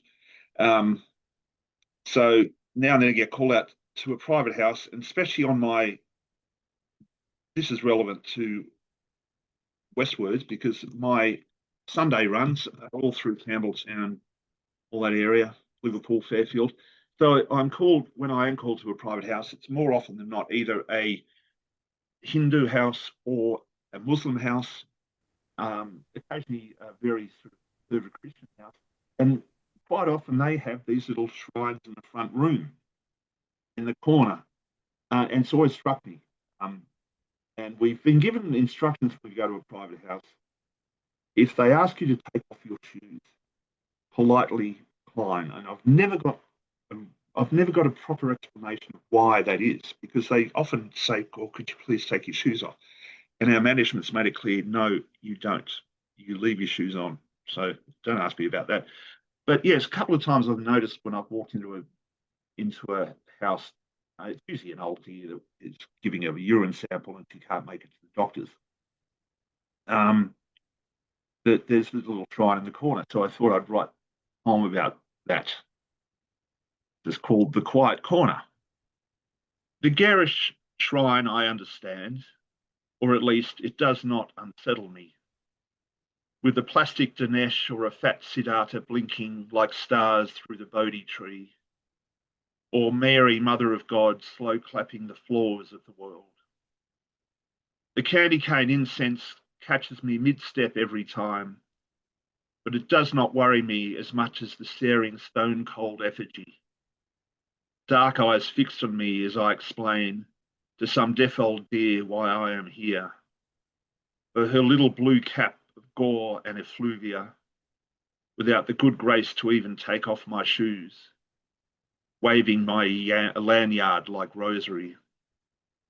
And though I nod to the quiet corner, it is less out of deference than fear, for I've seen what mischief the little gods make. So you've sort of mentioned a few times about your work as a pathology courier, and it's in a few of the poems in the book. Does that work? How does that work inform your poetry? Is it just sort of one more thing that you can write about? Well, yeah, it's a job that's challenging but rewarding. And I'm paid very well, and my bosses do respect me as a writer. And I actually gave this book to my immediate boss, Indy, who looks after the fleet. And I said, I'm giving you this book because they've always been intrigued by me as a poet, and they've always been very supportive. They give me really good tips, much to the disgust of some of my other colleagues. But I've earned my stripes, so. But it does, yeah. And there's always, because it's not a routine, you're out on the road, you get called to all sorts of things, all sorts of places. And there's always a challenge. And I just find it stimulating. And there are often times when I've got my notebook with me and I'm just jotting stuff down. I've got to watch it now because I did get pulled over once by a cop. I was at St. Lights and I was writing in my notebook a set of red lights. And I got the tip from the cop behind me, and he pulled me over and we had a little chat. I'm a pathology career, as you can see, but I'm also a poet, and I'm just writing a few little ideas down. He said, "Now, look, I could book you. It would be five points off your license." What? And he told me the whole story. You can't be distracted when you're behind the wheel, but I'll let you off this time. And I think he was kind of chuffed that he'd pulled over a poet writing in his notebook.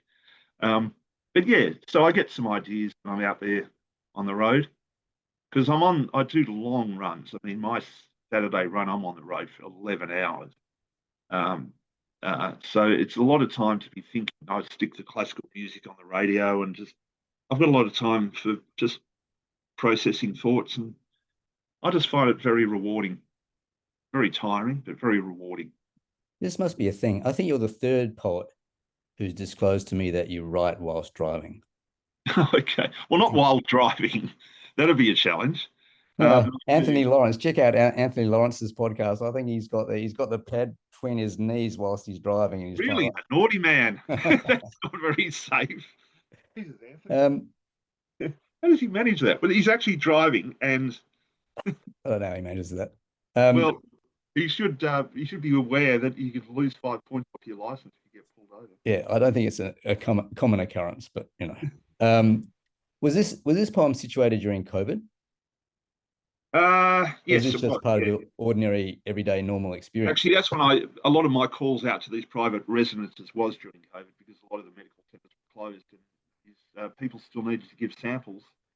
So there was a lot of it going on then, especially around Liverpool. So if you remember, Liverpool got locked down twice, severe lockdowns, where they had mounted police around Copeland Street and the Hume Highway there, and they had barricades, and it was just us pathology crews, paramedics, and the cops were the only people. You could have taken a nap in the middle of the Hume Highway in Liverpool. There was just no traffic at all. It was quite eerie, but it was great to have the town to yourself. I felt like I had the keys to the city at the time. But yes, we used to have to pick up a lot from private residences because they couldn't get into a doctor. And yes, that's when I got the idea for this poem. So in this poem, it seems like you're met with incomprehension in a way, and you have to explain what you're doing there. Well, a lot of the patients are very old, and English is maybe a second language, let's say, to be fair. And at the time, they were terrified because the lockdowns were very severe in that part of the world, and a lot of these old world people had moved here from the old world, from Middle East or Eastern Europe or whatever. They are very family oriented and very sociable people, and to not be allowed to leave their homes, they found very hard, very difficult. And so you had to be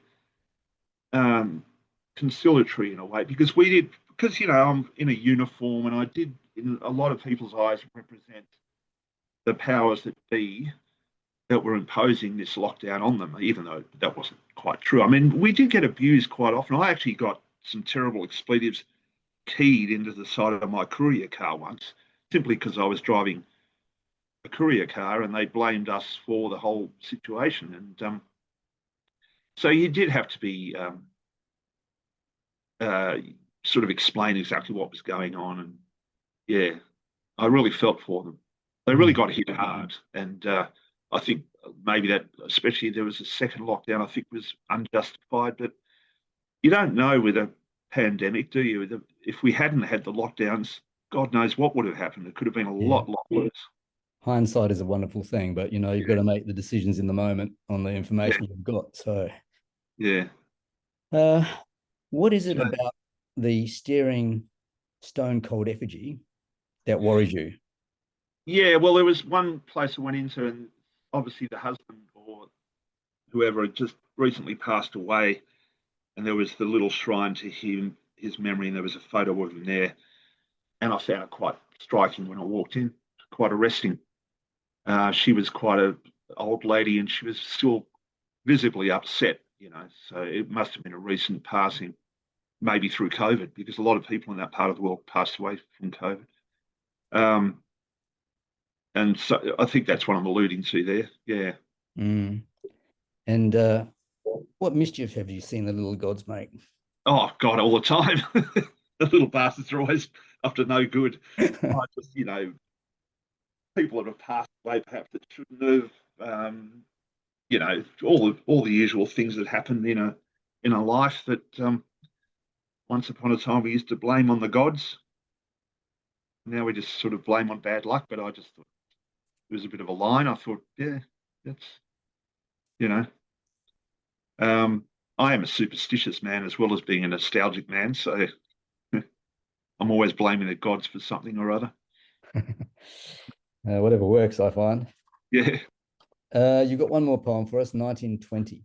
Yep, this one's for Tom Keneally, who I believe is still with us. He is. Still writing, I think. He's an amazing guy. I sent this to him and asked him, would he give it the thumbs up and could I dedicate it to him? And he was so gushing and so lovely and supportive. And he said, I'm going to buy you a coffee, young man. It's been a while since been called a young man. At the Sydney Writers Festival, I'm going to buy you a coffee. I didn't end up going to the Sydney Writers. This is maybe 3 or 4 years ago now. But he was so gushing and lovely and typical. From what I've heard about him, everyone says the same. He's just a very supportive, lovely chap. So I was very chuffed that I could dedicate this to him. And it was inspired by one of his novels, The Daughters of Mars, which he wrote, I don't know, maybe 15 years ago.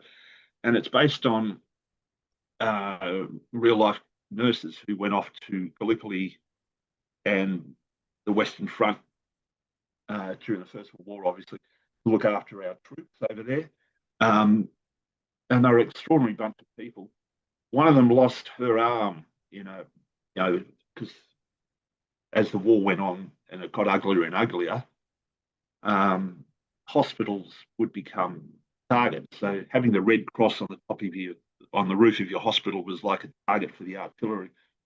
And she got hit and lost an arm, which is later in the poem. That's a reference to that. It's simply called 1920 because there was a victory ball in 1920 that one of these nurses attended in London, and she found it very confronting. She couldn't really deal with it, but she went along, and this is based on that. I must make the theatre before the curtain rises, savour the crystal chatter under society's very lights, before that rapid slide to a dark, watchful murmur. All the winking jewellery of the blind triumphant, amid the thud of stilettos loosed to an acre of ah. I must also remember to carry small notes for the caddie, save the big tips for the Savoy maitre d'. I must remember also to arch my back as I climb the red carpet landing, to drape the fox stole over my prosthetic arm as the usherette clips my shaky stub. Remind myself that this is not some Armentières vaudeville of duckboard and dead horses' tethers and army blankets, that it almost behoves a woman to shed a quiet tear at the trill of even the cheapest sentiments. Yeah, well, I didn't pick up initially on the reference to the nurses when I read it, and in fact, you've explained the connection to Tom Keneally, but when I read it, for some reason, I thought of F. Scott Fitzgerald. The atmosphere, was 1920s. Yeah, okay. Well, funnily enough, there's a Fitzgerald poem on the very preceding poems Fitzgerald. So yeah, same era, and that does refer to the Ardennes or the Argonne Forest. Yeah. But yes, it is. That's where I got the initial idea of the poem from, was this book. Wonderful book, because he is a great writer. He's very evocative. He captures a great. That era was obviously very full of dreadful images. He doesn't make it completely nightmarish, but it was a very confronting time, obviously. Yeah. The narrator is a nurse who's got a prosthetic arm. Is this a real person or just someone in a fiction novel? From memory, I think Tom told me that he based it on an actual historical figure. She was the head nurse in this group of nurses, and they were originally at Gallipoli, and then they were transferred to the Western Front. And she was quite an extraordinary woman. The war took a big toll on her. Obviously, losing an arm was part of it. But yeah, psychologically, all those nurses, they very, very unsung heroes of both the world wars. I think the nurses, they're just extraordinary. And the doctors, I mean, can you imagine being a surgeon? It would be an awful job. Absolutely awful. Yeah. So yes, I think it was great that I could send this to Tom, and he was so supportive. Yeah. I remember having one of my poems criticized by some mentors for using imperative language. Can you say something about your use of the imperative "I must" 3 times in this poem? Oh, it's simply because she's trying to buoy herself up. I must remember, I must, because she felt she needed to be at this occasion, and she just was trying to get herself buoyed up. So there's a lot of conscious effort into playing Real the part. conscious effort. And, and trying to hide her, under her coat, I think, the prosthetic arm, she was trying to hide that fact from people, because by then there was quite a bit of war weariness by then. People were tired of seeing these dreadfully wounded people around the streets of London and Paris and wherever. So I don't know why that would be, but I suppose people just wanted to move on. They wanted to forget the whole thing. And so that's why I use that and deliberately use that. So why would people criticize you for the imperative? I mean, that seems a bit catchy. Well, I think they think that a poem shouldn't be telling readers what to think. Yes. In that sense. But maybe this is forgiven. Hopefully it's forgiven because it's in the first person. I think this is a different context, because this is her trying to remember and trying to do these things. So in a way, this is an anti-nostalgia poem. She's trying to forget. Yeah, in a way she is. She's trying to move on and just put it behind her. And this is the last sort of time she's going to think about the war, you'd hope. And then after that, she's going to try and move on. One of the terrible episodes that Tom said was also based on all accounts was on the troop ship back home, which she wasn't, this particular character wasn't on. She stayed behind in London, but the rest of the nurses that had survived the war, they're on one of the troop ships back home with the terribly wounded going back after the armistice. And they would have to have constant sentries cruising the decks all through the night, because the wounded couldn't face going back home and facing their families with missing legs and missing arms and all the other terrible injuries they had. And they were constantly throwing themselves over the side of the ship when they're out at sea. And you just hear these splashes in the water, and in the middle of wherever, the Atlantic or the Pacific or wherever you are, and you couldn't stop and go and pick them up. They were gone, So they had to have these constant sentry patrols trying to grab these guys before they threw themselves off. I mean, imagine the state of mind you would have to be in. That's the only option the only way out they could see, because they couldn't face the idea of being a burden to their families and loved ones. And I just found that so affecting when I read it. Yeah. Mm-hmm. Yeah. Terrible times. Excuse me with my runny nose. So yes, that's that. Well, thank you so much. I'm sorry about the noise, about the sound quality. I hope it's not going to be a problem for you. We'll find out, I guess. Thank you so much for sharing your poems and exploring your experiences and thoughts and insights on the theme of nostalgia. It's been a pleasure. Well, it's been a pleasure, David, and thank you for taking the trouble and time. And you're doing a wonderful job with this. So, we poets out here, thank you from the bottom of our hearts. You're very welcome. Details of Justin's books and where to get them will be posted with this podcast, so please look out for them. Okay, yes. Well, this is the first book I've had published through an actual publisher. All my other 8 collections before this have been published by me. So Puncher and Wattmann have done a great job, and thank you to them as well. David Musgrave, wonderful man. Yep. And next up on Poets Corner will be Libby Hart on the theme of poetry as portal. See you then.